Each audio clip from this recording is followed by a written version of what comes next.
मासिक धर्म के दौरान कौन से कार्य नहीं करने चाहिए। दोस्तों, एक बार माता लक्ष्मी और भगवान विष्णु क्षीर सागर में शेषनाग की शैया पर विश्राम कर रहे थे। तभी देवी लक्ष्मी भगवान विष्णु से पूछती है, हे प्रभु, आज मेरे मन में एक शंका उत्पन्न हो रही है। केवल आप ही मेरी इस शंका का समाधान कर सकते हैं। भगवान विष्णु कहते हैं, हे प्रिय, तुम्हारे मन में जो भी शंका हो, निसंकोच होकर पूछो, मैं तुम्हारी सभी शंकाओं का समाधान अवश्य करूंगा। देवी लक्ष्मी कहती है, हे प्रभु, किस श्राप के कारण स्त्रियों को मासिक धर्म की पीड़ा सहन करनी पड़ती है? और मेरा दूसरा प्रश्न ये है, प्रभु, एक रजस्वला स्त्री को कौन से कार्य नहीं करने चाहिए जिससे उन्हें पाप लगता है? भगवान विष्णु कहते हैं, हे देवी, आज तुमने मानव जाति के कल्याण के लिए बहुत ही उत्तम प्रश्न किया है। तुम्हारे इन सभी प्रश्नों का उत्तर देव शर्मा की इस प्राचीन कथा से प्राप्त हो जाएगा। इस महान कथा का श्रवण करने मात्र से ही समस्त पापों का नाश होता है। जो भी पति पत्नी इस कथा को ध्यान पूर्वक सुनते हैं, उन्हें सौभाग्य की प्राप्ति होती है। इसलिए हे देवी, आप भी इस कथा को ध्यान पूर्वक सुनिए। देवी लक्ष्मी कहती है, हे प्रभु, ये देव शर्मा कौन थे? उनका आचार विचार कैसा था? मैं इस कथा को अवश्य सुनना चाहती हूँ।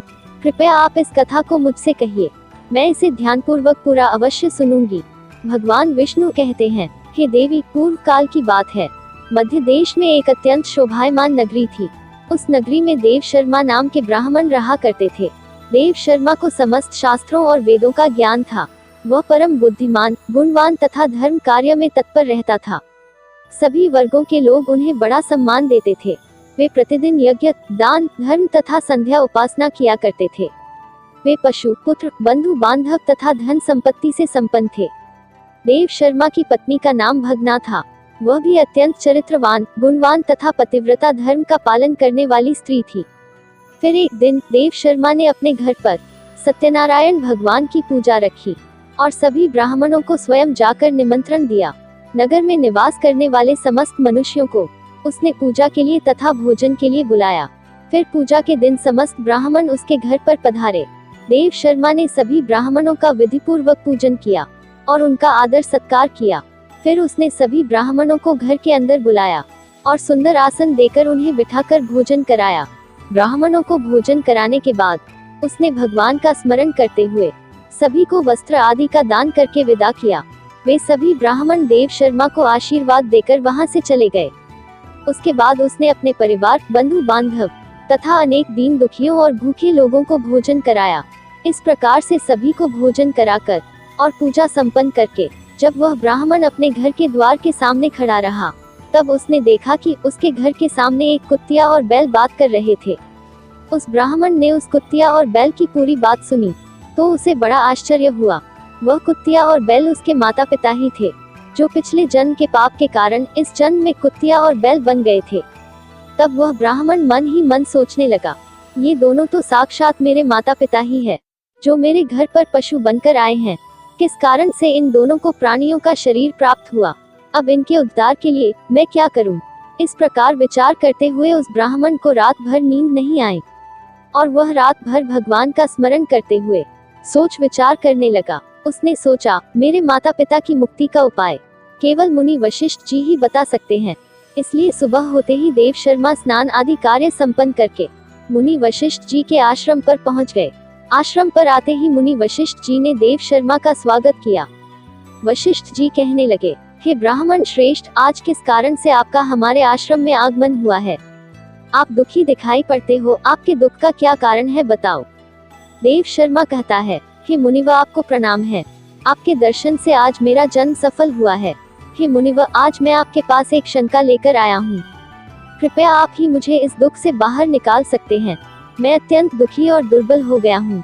वशिष्ठ जी कहते हैं, हे ब्राह्मण, दुख ना करो। तुम्हारी जो भी शंका हो, निसंकोच होकर पूछो, मैं अवश्य तुम्हारी शंका का समाधान करूंगा।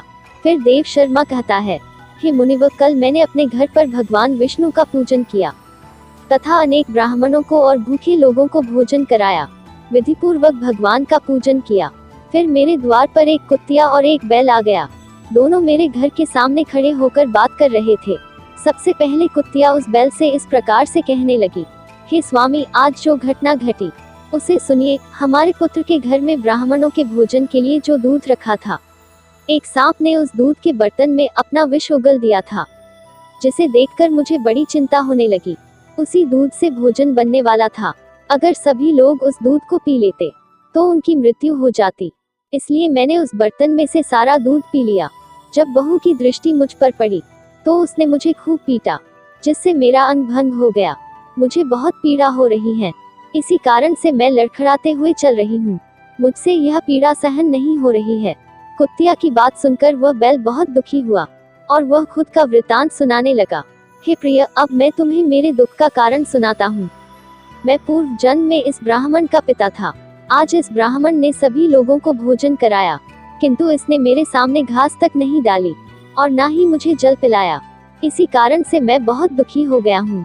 फिर देव शर्मा कहने लगा, इस प्रकार से अपने माता पिता को कुत्तिया और बैल के रूप में ऐसा बोलते हुए देखकर मुझे बड़ा दुख हो रहा है। मुझे रात भर नींद नहीं आ रही है। हर क्षण मुझे चिंता सता रही है। मैंने कभी कोई पाप नहीं किया है, हमेशा धर्म के कार्य किए हैं, फिर भी मेरे माता पिता को ऐसे कष्ट झेलने पड़ रहे हैं। इसी कारण से आज मैं आपके पास आया हूँ। कृपया आप अपनी योग शक्ति से पता करके मुझे बताइए, किस कारण से मेरे माता पिता की ऐसी दुर्दशा हुई है और उनकी मुक्ति के लिए मुझे कौन सा कर्म करना चाहिए। फिर गुरु वशिष्ठ ध्यान लगाते हैं और उस ब्राह्मण के माता पिता के पूर्व जन्म के कर्मों को देखते हैं और देव शर्मा से कहने लगते हैं, हे ब्राह्मण, तुम्हारे माता पिता ने पिछले जन्म में घोर पाप किया है। उसी पाप के कारण आज उनकी ऐसी दुर्दशा हुई है। देव शर्मा कहता है, हे गुरुदेव, किस पाप के कारण मेरे माता पिता की ऐसी दुर्दशा हुई है? कृपया विस्तार से बताइए, मैं जानना चाहता हूँ। फिर ऋषि वशिष्ठ कहते हैं, हे ब्राह्मण देवता, तुम ध्यान से सुनो। ये बैल जो तुम्हारे पिता है, ये पिछले जन्म में कुंडी नगर के श्रेष्ठ ब्राह्मण रहे हैं। इन्होंने एक दिन एकादशी का व्रत करके भोजन किया था। एकादशी के व्रत के दिन इसने दान धर्म भी नहीं किया। इसने द्वार पर आई गायों को कभी भोजन नहीं खिलाया। इसने अपने पितरों का श्राद्ध भी विधि पूर्वक नहीं किया। तुम्हारे पिता ने पिछले जन्म में मासिक धर्म के दौरान ही तुम्हारी माता के साथ संबंध बनाया था और इसी पाप के कारण इसे इस जन्म में बैल का रूप प्राप्त हुआ है। अब तुम्हारी माता के बारे में सुनो। तुम्हारी माता ने रजस्वला होते हुए भी भोजन बनाया। मासिक धर्म के दौरान ही इसने भगवान की पूजा की और तुलसी को जल चढ़ाया। रजस्वला होते हुए भी इसने भगवान को भोग लगाया। इसी कारण से इसे महापाप लगा है। मासिक धर्म के दौरान स्त्री 3 दिनों के लिए अपवित्र हो जाती है। मासिक धर्म के दौरान स्त्रियों को पूजा पाठ नहीं करनी चाहिए।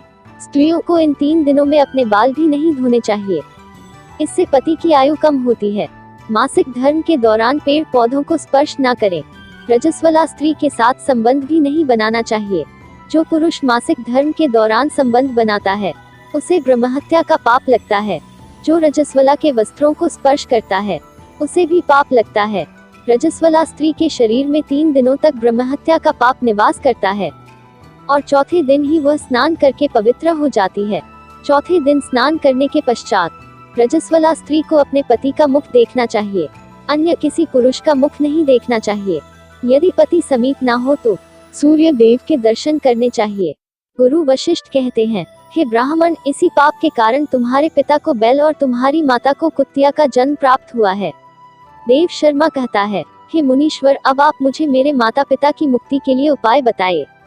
वशिष्ठ जी कहते हैं, हे ब्राह्मण, तुम किसी भी अमावस्या के दिन अपने माता पिता की मुक्ति के लिए श्राद्ध तथा तर्पण करो और दान धर्म करो, गाय की सेवा करो और गौमाता को मिष्ठान खिलाओ और अपने माता पिता की मुक्ति के लिए भगवान से प्रार्थना करो। फिर ब्राह्मण वही करता है और फिर उसके माता पिता को समस्त पापों से मुक्ति मिलती है। भगवान विष्णु माता लक्ष्मी से कहते हैं, हे देवी, मैंने तुम्हें रजस्वला स्त्री को कौन से कार्य नहीं करने चाहिए इस विषय में बता दिया है। अब मैं तुम्हें बताता हूँ कि किस कारण से स्त्री को मासिक धर्म से गुजरना पड़ता है। सतयुग में एक कालकेय नाम से प्रसिद्ध दानव हुआ करता था। दानव होने के कारण उसका स्वभाव उग्र था और वे हमेशा ही युद्ध करने के लिए तत्पर रहता था। फिर एक दिन सभी दानव वृत्रासुर के साथ मिलकर स्वर्ग लोक पर चढ़ाई करने लगे। उन असुरों के पास भयंकर शक्तिशाली अस्त्र थे जिसका देवता सामना ना कर सके और भागकर ब्रह्मदेव के पास चले गए। फिर ब्रह्मदेव ने उन्हें असुरों को परास्त करने का उपाय बताते हुए कहा, हे इंद्र, तुम इसी क्षण महर्षि दधीची के पास जाओ। वे उनके शरीर की हड्डियों से तुम्हें अस्त्र शस्त्र प्रदान करेंगे। उन्हीं अस्त्रों का प्रयोग करके तुम वृत्रासुर का वध कर सकोगे। फिर सभी देवता महर्षि दधीचि के आश्रम पर जाते हैं और उनसे प्रार्थना करके अस्त्र प्रदान करने की विनती करते हैं। फिर संसार के कल्याण के लिए महर्षि दधीचि अपने शरीर की हड्डियों से अस्त्र शस्त्र निर्माण करते हैं। उन्हीं में से एक वज्र नाम का अस्त्र होता है, जिसे देवराज इंद्र धारण कर लेते हैं। फिर सभी देवतागण वृत्रासुर के साथ युद्ध करने के लिए निकल जाते हैं। देवताओं और दानवों के बीच भीषण युद्ध होता है। सभी देवता आकाश में दानवों से युद्ध के लिए एकत्रित हो जाते हैं और प्रहार करने लगते हैं। अग्निदेव अग्नि के प्रहार से दैत्यों को भस्म करने लगते हैं। अग्नि के प्रभाव से दैत्यों का अंग अंग जलने लगता है। फिर वरुण देव जल की वर्षा से दैत्यों को डुबो देते हैं, जिससे दैत्य त्राही त्राही करने लगते हैं। अनेक दिनों तक इस प्रकार से दैत्यों और देवताओं के बीच में भीषण युद्ध चलता रहा। फिर देवराज इंद्र और वृत्रासुर आमने सामने आ जाते हैं। दोनों के बीच भीषण युद्ध होता है और फिर देवराज इंद्र अपने वज्र का प्रहार करके वृत्रासुर को मार डालते हैं। उस दानव वृत्रासुर की मृत्यु होते ही उसके शरीर से ब्रह्महत्या बाहर निकलती है और इंद्र का पीछा करने लगती है। फिर वह ब्रह्महत्या इंद्र के शरीर में प्रवेश कर जाती है, जिससे इंद्र को ब्रह्महत्या का पाप लगता है। देवराज इंद्र ब्रह्मदेव के पास जाते हैं और उनसे ब्रह्महत्या से छुटकारा दिलाने के लिए कहते हैं। फिर ब्रह्मदेव उस ब्रह्महत्या को इंद्र के शरीर से निकलने की आज्ञा देते हैं और वह ब्रह्महत्या इंद्र के शरीर से बाहर निकलकर ब्रह्मदेव से कहने लगती है, हे परमपिता, अभी तक मैं वृत्रासुर के शरीर में निवास कर रही थी, क्योंकि उसने अनेक ब्रह्महत्याएं की थी। जब इंद्र ने उसकी हत्या की तो मैं इंद्र के शरीर में वास करने लगी। अब आप ही मुझे कोई उचित स्थान दीजिए जहाँ पर मैं रह सकूं। फिर ब्रह्मदेव कहते हैं, हे ब्रह्महत्या, मैं तुम्हें उचित स्थान देता हूँ। फिर ब्रह्मदेव ने ब्रह्महत्या के 4 भाग किए और कहा, हे ब्रह्महत्या, तुम्हारा 1/4 भाग अग्नि के भीतर रहेगा। जो भी मनुष्य अग्नि को आहुति नहीं देगा, तुम उसके शरीर में प्रवेश कर लेना। तुम्हारा दूसरा 1/4 भाग जल के भीतर रहेगा। जो भी जल में थूकेगा अथवा मल मूत्र का त्याग करेगा, तुम उसके शरीर में प्रवेश करोगी। फिर तीसरा 1/4 भाग पेड़ पौधों और वृक्षों के भीतर रहेगा। जो भी मनुष्य अकारण ही वृक्षों को काटेगा, उसे भी ब्रह्महत्या का पाप लगेगा। फिर ब्रह्मदेव ने अप्सराओं को बुलाया और कहा, हे अप्सराओं, इस ब्रह्महत्या का 1/4 भाग तुम ग्रहण करो। अप्सराएं कहने लगी, हे प्रभु, आपकी आज्ञा से हम इसे ग्रहण करने के लिए तैयार हैं, किंतु हमें भी इससे मुक्ति का कोई उपाय बताइए। फिर ब्रह्मदेव कहने लगे, हे अप्सराओं, जो भी पुरुष रजस्वला स्त्री के साथ संबंध बनाएगा, उसके अंदर ये ब्रह्महत्या प्रवेश कर जाएगी। इस प्रकार से ब्रह्महत्या के 4 भाग हुए, एक अग्नि में, दूसरा जल में, तीसरा वृक्षों में और चौथा स्त्रियों के अंदर प्रवेश कर गया। इस ब्रह्महत्या के भाग्य के कारण स्त्रियों को मासिक धर्म आता है। जो भी पुरुष मासिक धर्म के दौरान स्त्रियों को स्पर्श करता है अथवा उनके साथ संबंध बनाता है, उसे ब्रह्महत्या का पाप लगता है। भगवान विष्णु कहते हैं, हे देवी, इस प्रकार से मैंने आपको स्त्रियों के रजस्वला होने के पीछे की कथा और रजस्वला स्त्री को कौन से कार्य नहीं करने चाहिए आदि के विषय में बता दिया है। माँ लक्ष्मी कहती है, हे प्रभु, आज आपने मुझे बहुत ही महत्वपूर्ण ज्ञान दिया है। मैं भी आपको वचन देती हूँ, जो भी स्त्री मासिक धर्म के दौरान पूजा पाठ करेगी, पति के साथ संबंध रखेगी, उसके घर में मैं प्रवेश नहीं करूंगी।